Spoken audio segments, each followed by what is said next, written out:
Olá pessoal, na aula de hoje nós vamos falar sobre estatística, que é uma área da matemática voltada para estudo e análise de dados realizados em pesquisas, além da apresentação desses resultados em gráficos, tabelas e diversos modos de tratamento de dados. Alguns conceitos básicos da estatística e da pesquisa estatística também é a população, que é o conjunto de pessoas ou elementos que você obtém as informações na pesquisa.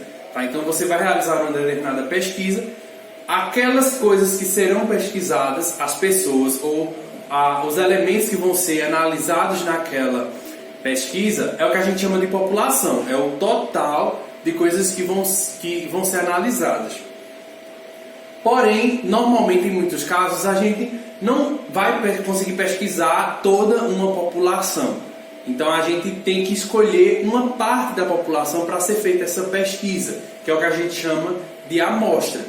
Por exemplo, quando a gente vai fazer aquelas pesquisas eleitorais, né, e aí tem uma base de quanto é que cada candidato vai ter de votos. Eles não fazem essa pesquisa com toda a população.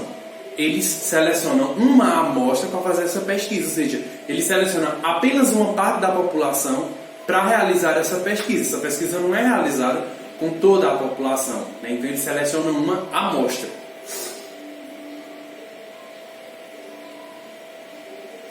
Mais dois conceitos que nós temos quando a gente trata de pesquisa estatística é a variável, ou seja, é aquilo que está sendo investigado. Então, você tem uma pesquisa, a população, pessoas ou itens que vão ser pesquisados, você tem ali a amostra que está sendo selecionada para a sua pesquisa e você tem os itens que vão ser investigados sobre aquela população. Então, por exemplo, ainda na situação da eleição, você vai selecionar pessoas para perguntar sobre os seus candidatos, suas opções de voto. Então, a variável é o quê? Opção de voto. É o que você está perguntando às pessoas. É o que é que você está pesquisando. Isso é a variável. E nós temos dois tipos de variável. Nós temos as quantitativas e as qualitativas. Quantitativas são as variáveis que podem ser descritas por números. Por exemplo, eu vou fazer uma pesquisa numa escola e eu vou perguntar a idade dos alunos. Isso é uma variável quantitativa. A idade é algo que você pode representar com número. Eu vou pesquisar a altura das pessoas. Novamente, é algo que você representa com números. Então, é quantitativa. Qualitativa é aquela variável que não pode ser definida por números. Ela pode ser representada por categorias, por qualidades. Por exemplo, digamos que eu vou pesquisar numa empresa o grau de estudo dos funcionários. Eu vou pesquisar, eu vou verificar se eles concluíram o ensino médio, se eles fizeram alguma graduação, se eles fizeram pós-graduação. Então, eu estou pesquisando algo que não pode ser representado com números. Eu estou pesquisando algo representado por palavras. Eu posso dizer, por exemplo, também uma variável qualitativa, como, por exemplo, eu vou pesquisar a opinião das pessoas sobre um determinado serviço. Eu vou perguntar para as pessoas se elas gostaram daquele serviço, se elas acharam bom, ruim, péssimo. Então, é uma variável qualitativa também. É representado por nomes, qualidades. Então, nós temos esses dois tipos de variáveis. Bom, as etapas de uma pesquisa estatística. Né? Como é que é feita uma pesquisa estatística? Primeiramente, tem que ser feito um planejamento. Né? Nesse planejamento engloba aquilo que eu estava apresentando até agora. Planejamento, você vai decidir a sua população, ou seja, quem é que você vai, onde é que você vai pesquisar. Você tem que selecionar uma amostra, ou seja, você tem que verificar se é possível você fazer a pesquisa com toda a população ou se você vai selecionar apenas alguns elementos para fazer a pesquisa. Né? Então, tudo isso é questão de planejamento. Você vai planejar a sua pesquisa. Coleta de dados. Se você tem tudo planejado, já decidiu onde é que você vai fazer a pesquisa, você já tem as perguntas, você já tem todas as variáveis, o que é que você vai fazer? Você vai lá coletar os dados. Então, é a parte em que você vai até a população, vai até a amostra, vai até as pessoas e coleta os dados, faz as perguntas. Contagem de dados. Você fez a pesquisa, você volta com os resultados e você vai contar os dados, ver quanto que saiu de resultado nas perguntas que você fez ali durante a pesquisa. Exposição dos dados é a parte em que você já tem os dados prontos e você vai expor eles para um meio de comunicação, para um jornal, para uma revista, para a sua empresa, né? Então é a parte em que você vai expor o resultado da pesquisa e finalmente a interpretação dos dados, que é a parte em que você vai fazer uma análise sobre aqueles dados que foram coletados. Bom, nós temos duas formas simples, básicas, que todo mundo conhece, de apresentar os resultados de uma pesquisa, que são os gráficos e as tabelas. Eles são muito úteis para a gente apresentar qual foi o resultado ali obtido naquela nossa pesquisa.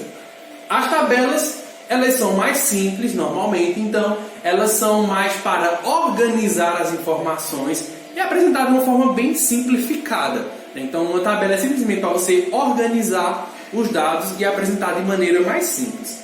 No caso dos gráficos, além de você expor os dados, tem também uma questão de facilitar a visualização do resultado. Ou seja, você visualizar como foi o resultado daquela pesquisa e você pode fazer uma análise mais profunda dos resultados dessa pesquisa.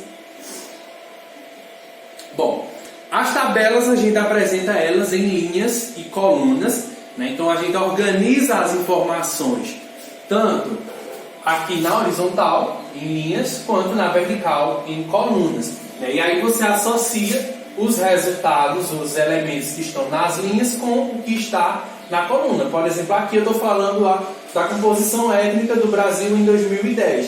Então eu estou falando aqui da cor de cada pessoa em uma pesquisa, a quantidade de pessoas, e aí eu estou associando essa quantidade de pessoas com a etnia dessas pessoas em cada coluna, por exemplo. Nos gráficos, como eu falei, é muito importante para a gente apresentar e interpretar o conjunto de dados, e eles estão presentes em vários veículos de comunicação. Então é muito comum a gente ver em jornal, em revista, internet, tá? Na televisão, é muito comum a gente ver gráficos, né? E é importante para a gente saber interpretar, para entender o que é que está sendo apresentado ali.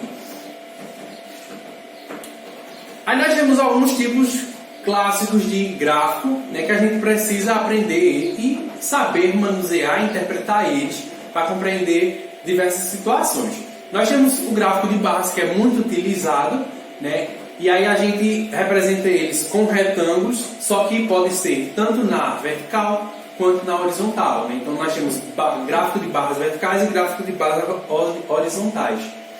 No caso das barras verticais, são essas que estão em pé, né? Vertical. Vertical é assim, horizontal é deitado.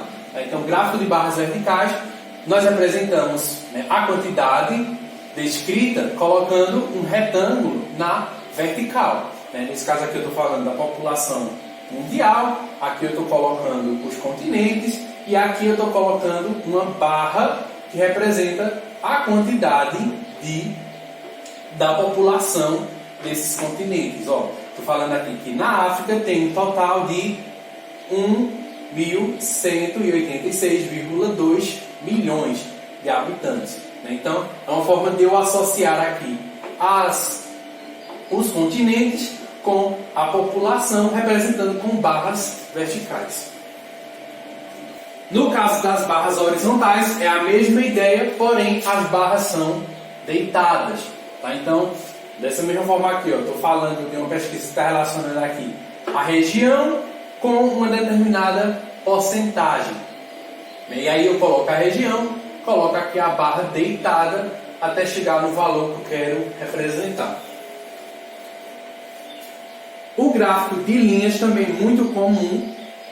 O que é feito? Ele relaciona também duas variáveis aqui. No caso, eu estou representando aqui o número de filhos por mulher, né, a taxa de fecundidade no Brasil, e aqui o ano. Então eu estou dizendo aqui, por exemplo, que no ano de 1940, o número de filhos por mulher era de aproximadamente 6,16. Então você vai ver aqui o valor, vai ver aqui a linha que ele pega e vai ver o número correspondente a esse valor. Então, por exemplo, no ano de 2010, o número de filhos por mulher era de aproximadamente 1,9.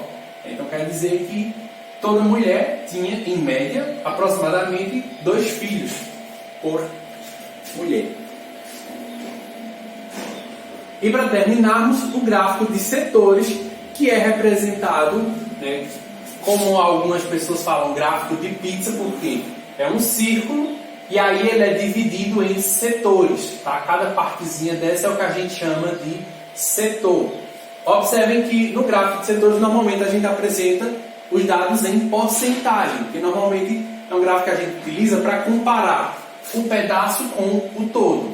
Né? Observe que eu posso ter aqui uma ideia, por exemplo, da distribuição do PIB brasileiro em 2011, da agropecuária. Eu estou vendo que é 5%. Então eu estou vendo que é só esse pedacinho do total. Então é uma forma de você ter uma visualização e comparar o que representa esse pedaço em relação ao todo. Então eu estou vendo, por exemplo, que a partir de serviços é 67%, ou seja, é mais da metade do PIB brasileiro em 2011. Tá? Então é uma forma de você analisar e observe também que sempre esse total aqui é de 100%. Então, quando você junta esses três quantidades aqui, você tem um total ali de 100%, que é o total. Agora vocês vão fazer a atividade, né? São apenas 2 questões com alguns itens para vocês analisarem, né, sobre a questão de análise de amostra, população e de tabela também e um pouquinho de gráfico. Então, qualquer coisa vocês sabem, é só entrar em contato comigo.